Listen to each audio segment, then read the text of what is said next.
Under the ornate ceiling of the Oval Office, the mood feels markedly different this time. The long-drawn shadows of war and devastation in Gaza have given way to cautious optimism as US President Donald Trump sits before the cameras, flanked by advisors and aides, and declares with unusual emphasis, nobody's going to be forced to leave. No, it's just the opposite. His words are direct, unambiguous, and meant to send a message far beyond Washington. The Gaza peace plan, long dismissed by critics as political theatre, is now entering its first tangible phase. And in Trump's words, it's not just about ending a war, it's about rewriting what peace looks like in one of the world's most embattled territories. He pauses briefly, looking around the room before continuing. This is a great plan. This is a great peace plan. This is a plan that was supported by everybody, he insists. Cameras flash as he gestures emphatically, describing a rare moment of global celebration. They are dancing in the streets of many, many countries right now, he says, adding, it's amazing. I have never seen anything like it. For the first time in 2 years of conflict, Washington believes it has achieved what diplomats for decades could not, a roadmap that both Israel and Hamas have signed on to. The deal, unveiled earlier this week, has been heralded as the first step toward permanent peace in Gaza, a multi-stage process involving ceasefire guarantees, humanitarian access, prisoner exchanges, and an internationally monitored reconstruction effort worth $50 billion. In the ornate setting of the White House, Trump's tone is triumphal but also defiant. Critics have accused him of using Gaza diplomacy for political gain, but he pushes back. No, we are not looking to do that at all, he says firmly, referring to any claims that the plan forces displacement. To him, this deal represents validation, proof that his unconventional brand of diplomacy works.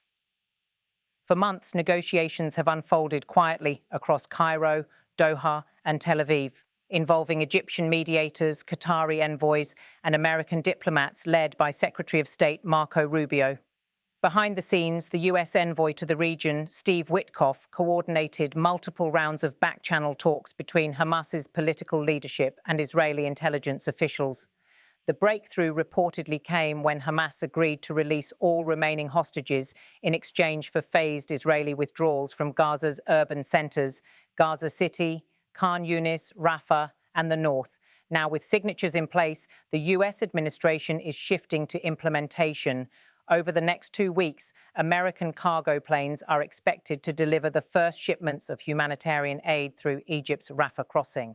The Gaza Rebuild Fund, jointly financed by Gulf nations and the European Union, aims to inject billions into housing, schools, and hospitals destroyed in the conflict. In Washington, Trump's declaration, nobody's going to be forced to leave, is not just reassurance to Gazans, but a rebuke to those who had feared mass relocation. The words land with particular weight given the trauma of 2023, when more than 1.8 million Palestinians were displaced amid relentless bombardment. For many in Gaza, the nightmare was not only the war itself, but the fear of permanent exile. Trump's line, repeated across international networks, is therefore not only policy, it's symbolism. Diplomats say the president's choice of words was deliberate. His aides, speaking to reporters afterward, described the phrase as the moral anchor of the peace plan, a public commitment that no Palestinian family would be expelled or pressured to leave their homeland under any US brokered agreement. Beyond the Oval Office, reactions poured in. The European Union called the statement an essential guarantee of human dignity. Egypt's President Abdel Fattah el-Sisi, whose government co-signed the ceasefire framework, welcomed the assurance, saying it reflects a shared commitment to stability. Even Qatar's Prime Minister Sheikh Mohammed bin Abdulrahman Al Thani, long seen as a key broker between Washington and Hamas, praised the American pledge as vital for trust building, but not everyone is convinced. In Tel Aviv, opposition lawmakers warned that Trump's words could embolden militants. Israeli Prime Minister Benjamin Netanyahu, facing internal pressure from hardliners, attempted to balance support for the US framework with domestic caution. We are committed to peace, but we will not compromise Israel's security, he said in a televised address. His statement came just hours after Israel began pulling troops from northern Gaza, a move verified by international monitors. Meanwhile, in Gaza itself, the mood is complex, relief tempered by skepticism. Streets once filled with rubble are now witnessing the cautious return of families to their homes. Children play near partially rebuilt schools. Banners reading Sumud, steadfastness, flutter above aid trucks bearing US and Egyptian flags. On local radio, the soundbite of Trump's voice, "Nobody's going to be forced to leave," plays repeatedly, often followed by prayers of gratitude and cautious laughter. In Khan Yunis, residents speak of a peace they can touch. One man, 46-year-old Ahmed al-Najjar, tells a reporter, "We've heard promises before, but this time the world is watching." Across Europe, the announcement has stirred both political and public reaction. In Paris, French President Emmanuel Macron praised the deal as a turning point for the region, while Foreign Minister Sébastien Lecornu pledged an additional €800 million in humanitarian aid for Gaza reconstruction. In London, UK leader Kemi Badenoch called Trump's assurance an essential safeguard against displacement, though critics within her party questioned the long-term enforceability of the plan. At the United Nations, the Security Council is expected to convene an emergency session to discuss international monitoring mechanisms. Already, draft resolutions propose deploying UN observers to oversee the withdrawal zones and ensure compliance. Secretary-General Antonio Guterres issued a cautious statement welcoming any step that upholds the right of people to remain in their homes. But behind the optimism lies a stark reality. Gaza's wounds are deep. More than 67,000 Palestinians have been killed since the 2023 escalation, and nearly 90% of the population remains displaced or homeless. Infrastructure losses exceed $40 billion, and basic utilities like water, electricity, and medical supplies are still scarce.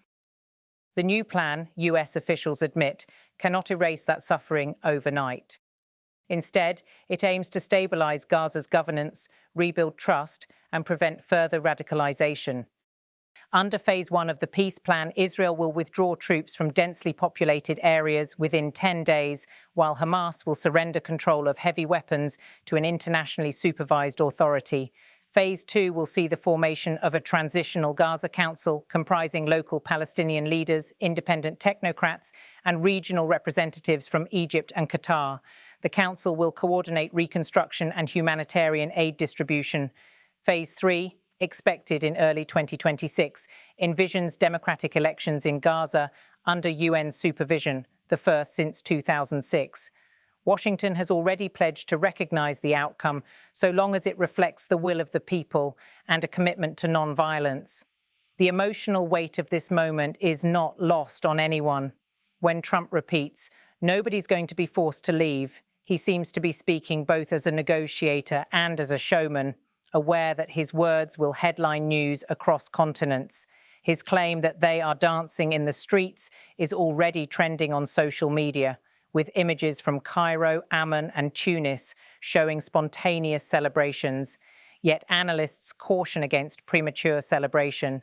The Brookings Institution's Middle East desk warns that enforcement will be the real test. Guarantees are only as good as the mechanisms that uphold them, one analyst notes. The US has promised to maintain a military coordination team in the Sinai to monitor ceasefire compliance, and Gulf states have committed billions in reconstruction, but questions linger over Gaza's future governance. Trump's aides, however, project confidence. One senior White House official tells AFP that the president sees this as his Camp David moment.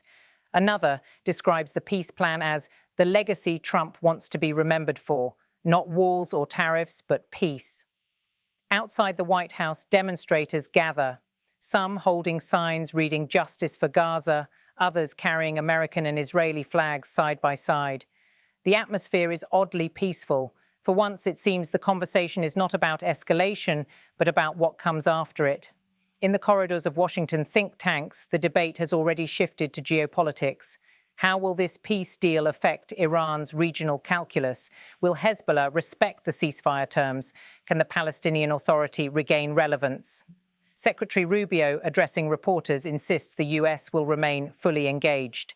He confirms that indirect talks with Tehran, facilitated by Oman, led to understandings ensuring that Iranian-backed militias would not disrupt Gaza's reconstruction.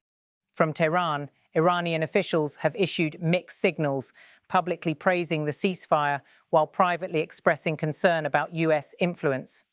A senior Iranian diplomat tells Al Alam TV, "We support peace, but it must not come at the cost of Palestinian sovereignty." Still, the mere fact that Iran acknowledges the deal is seen by many as progress. By late evening, the president's words continue to echo through headlines. "Nobody's going to be forced to leave" has become more than a policy line. It's the emotional center of a diplomatic gamble. Whether it endures will depend on what happens in Gaza's streets, not Washington's corridors. Yet for now, as cameras pull back and the Oval Office lights dim, history may remember this as the day when the language of peace, long eroded by war, returned, however briefly, to the Middle East narrative. The world has heard many promises before, but perhaps none stated with such clarity. Donald Trump, speaking as the US president, framed his Gaza plan not as a withdrawal or a retreat, but as an affirmation. That home, even in the rubble of Gaza, is something no one should ever be forced to abandon. This is not just a diplomatic pledge, it's a test of will, trust, and endurance. And as the sun sets over Washington, the echo of that line, simple, resolute, and historic, continues to ripple across the globe. Nobody's going to be forced to leave.